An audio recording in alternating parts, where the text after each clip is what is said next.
The world is on red alert. आज की कुछ ऐसे इंपॉर्टेंट न्यूज़ जो सबसे ज़्यादा इंपॉर्टेंट होने वाली है, एंड ये सिर्फ वॉर ही नहीं, नेपाल के पूरे फ्यूचर के ऊपर डिपेंड होगी। जहाँ पे आज हम बात करेंगे IRS देना के और पूरे स्टोरी के बारे में, नेपाल के फ्यूचर के बारे में, और आपके लिए कैसे एक्सपेंसिव इन फ्यूचर हो सकता है just to survive, and daily needs की कुकिंग ऑयल के ऊपर ये भी हम इन डिटेल बात करेंगे आज के इस एपिसोड में। और एक बहुत छोटा सा रिक्वेस्ट है कि मैं ये आपके लिए हर दिन 10:30 बजे लेके आता हूँ। तो अगर आपको ये एफर्ट अच्छा लगता है और अगर आपको न्यूज़ और बाकी सारी चीज़ों पे अपडेटेड रहना है, not just for the domestic but for the global network, do like this video. Subscribe नहीं किया सब्सक्राइब कीजिए, एंड बिना किसी देरी के स्टार्ट करते हैं आज का वीडियो। और 5 बड़ी ऐसी खबरें जो सबसे ज़्यादा इंपॉर्टेंट होगी अभी पूरे वॉर एफर्ट एंड जो करंट सिनेरियोज है इन द वर्ल्ड। सो बिना किसी देरी के स्टार्ट करते हैं आज का वीडियो।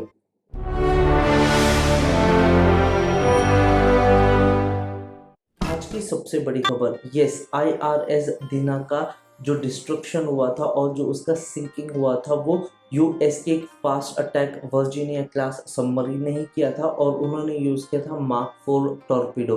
अब ये वर्ल्ड वॉर 2 के बाद फर्स्ट टॉर्पीडो किल होता है जो यूएस ने किया है, and this is escalating the war every single day. अगर हम दीना की IRS दीना की बात करें तो ये ईरान की one of the most modern frigates थी, एंड द आयरनी इज ये 1 महीना पहले हमारे विशाखापट्टनम पोर्ट पे जो हमारा मिलन 2026 का सेलिब्रेशन था एंड एक्सरसाइज थी, उसी में ये था।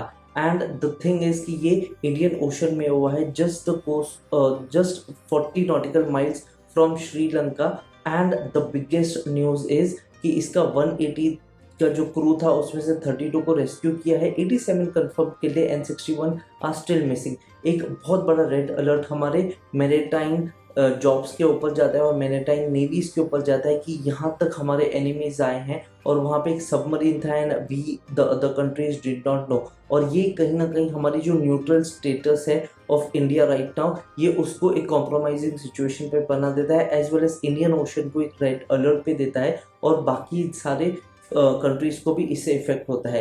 अब ये वॉर इसके बाद कितना और एस्केलेट करेगा, इसके बारे में हम सारी अपडेट्स देंगे। So do subscribe to this video, and चलते हैं आज के सेकंड बड़े न्यूज़ के। और अब सीधा चलते हैं एक सेकंड इम्पैक्ट जो आपके और मेरे वॉलेट पे आएगा। अब कतार का straight of Hormuz completely blocked है। अब यहाँ पे सबसे बड़ा इफेक्ट आ रहा है LNG यानी नेचुरल गैस के ऊपर, जो हमारी CNG as well as cooking gas पे सीधा इफेक्ट पड़ता है। हमारे पास रिजर्व्स है अराउंड 25 डेज टू 30 डेज का, और अगर ये वॉर 1 से 2 हफ्ते और चलती है तो एक्सपेक्ट कीजिए जो आपका कुकिंग गैस, LPG और बाकी सारे प्रोडक्ट्स जितने भी इस चीज़ या इस प्रोडक्ट से LNG गैस से डायरेक्ट या इनडायरेक्टली इफेक्टेड है, तो 10 to 40% का इंक्रीमेंट आप समझ के चलिए।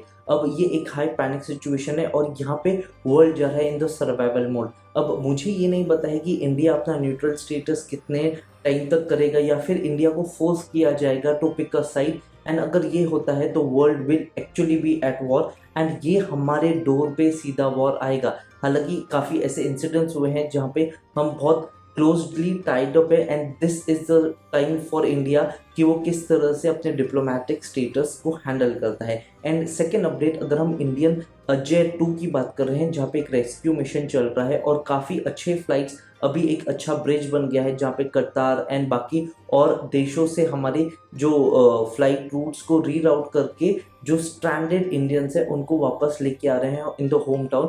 एक उसमें अपडेट ये है कि ये सारे jets, spice jets and air India और कतर एयरवेज बहुत सारे स्पेशल फ्लाइट्स खास डेडिकेट कर रहे हैं। बट इसका एक प्रॉब्लम यह है कि वॉर कॉन्फ्लिक्ट इतना बढ़ते जा रहा है कि अभी फ्लाइट्स को रीराउट करना पड़ रहा है। जो फ्लाइट को अभी 10 घंटे लगते थे उसको 12 से 14 घंटे भी लग रहे हैं, and this is a major update कि सारे इंडियंस अभी धीरे धीरे आना स्टार्ट कर रहे हैं, बट फिर भी the conflict of the war is somewhere affecting the stranded and the trapped Indians in Dubai. और इसके बाद मैं आपको सारे अपडेट्स दे दिया करूंगा, बट आपसे अगर मैं पूछूं क्या इंडिया को वॉर में साइड लेना चाहिए या किसी का एक का साइड लेना चाहिए, या फिर आपका अजय 2 के ऊपर कोई अपडेट होगा तो प्लीज़ कमेंट बॉक्स में बताइए। I want a healthy conversation और आप क्या सोचते हैं और आपके क्या थॉट्स है। इसके अलावा कोई और अपडेट्स अगर आपको चाहिए, कोई और वीडियोस के बारे में चाहिए तो प्लीज़ कमेंट बॉक्स में बताइए। यहाँ तक आए हो तो वीडियो अच्छा लग रहा है, प्लीज़ कंसिडर सब्सक्राइबिंग, बिकॉज अगर ये चैनल और ग्रो होता है तो हमारे को मोटिवेशन मिलता है एंड आपको मैं accurate news every 10:30 in the morning दिया करूँगा। अब चलते हैं हमारे थर्ड न्यूज़ के, तभी बात करते हैं हमारे पड़ोसी को, and this is a defining moment for Nepal. अगर आपको नहीं पता होगा या फिर अगर मैं आपको एक रिवीजन दूं तो नेपाल में कुछ महीनों से तख्ता पलट हो रहा था एंड ह्यूज प्रोटेस्ट हो रहे थे, जहाँ पे जेन जी प्रोटेस्ट पे आ गए थे and they were against all the wrong doings, जो उनके हिसाब से रॉन्ग डूइंग्स थी, जो एक कंट्री या फिर गवर्नमेंट और गवर्नेंस में हर एक गलती थी उसके हिसाब से। अब यहाँ पे एक बहुत बड़ा चीज़ यह है कि आज इलेक्शन, जब आप ये वीडियो देख रहे हो तब चल रहा है और 5 बजे तक ये इलेक्शन चलेगा। अब 74 साल के जो शर्मा ओली है उनको कड़ी टक्कर मिल रही है 35 साल के बेलन शाह के साथ, जो कि एक रैपर भी हैं। एंड ये एक ऐसा देश है जिसका 40% of the voter base is under 40 years of age, तो ये एक बहुत इंपॉर्टेंट फैक्टर हो जाएगा। एंड ये यूथ या फिर gen Z is the coming age of tomorrow, वो द लाइट ऑफ टुमारो है। तो ये क्या इस देश को किस ट्रेजेक्ट्री पे लेके जाता है, क्या वो चाइना का एलाय होता है, क्या वो इंडिया का एलाय होता है, क्या इसका गवर्नेंस अच्छा होगा, क्या करप्शन बंद होगा, और बहुत सारे ऐसे क्वेश्चंस हैं जो आज उठ रहे हैं और ये जनरल इलेक्शन के रिजल्ट तक आएंगे and we will know this in coming months and years.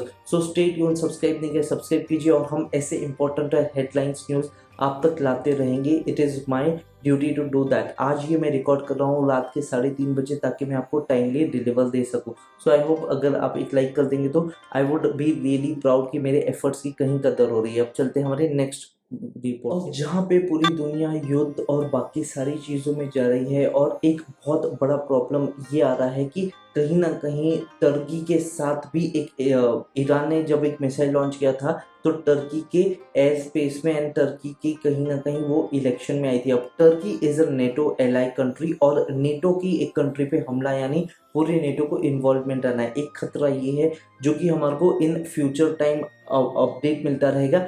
And second war start हुआ है पाकिस्तान एंड अफगानिस्तान वॉर में और इसको ओपन वॉर डिक्लेयर कर रहे हैं। अब इसमें जो पाकिस्तान मिलिट्री है वो तालिबान या फिर टेररिस्ट के अगेंस्ट वाली चीज़ों को अटैक कर रही है। अब पता नहीं है कि इसका भी क्या कंक्लूजन होगा and there are no certain updates of this because a big East Asia war is going on, the Gulf War is going on. तो आपको मैं सारे अपडेट्स देता हूँ बट एट दिस पॉइंट ये एक वर्ल्ड बहुत सेंसिटिव और थिन लाइन पे जा रहा है।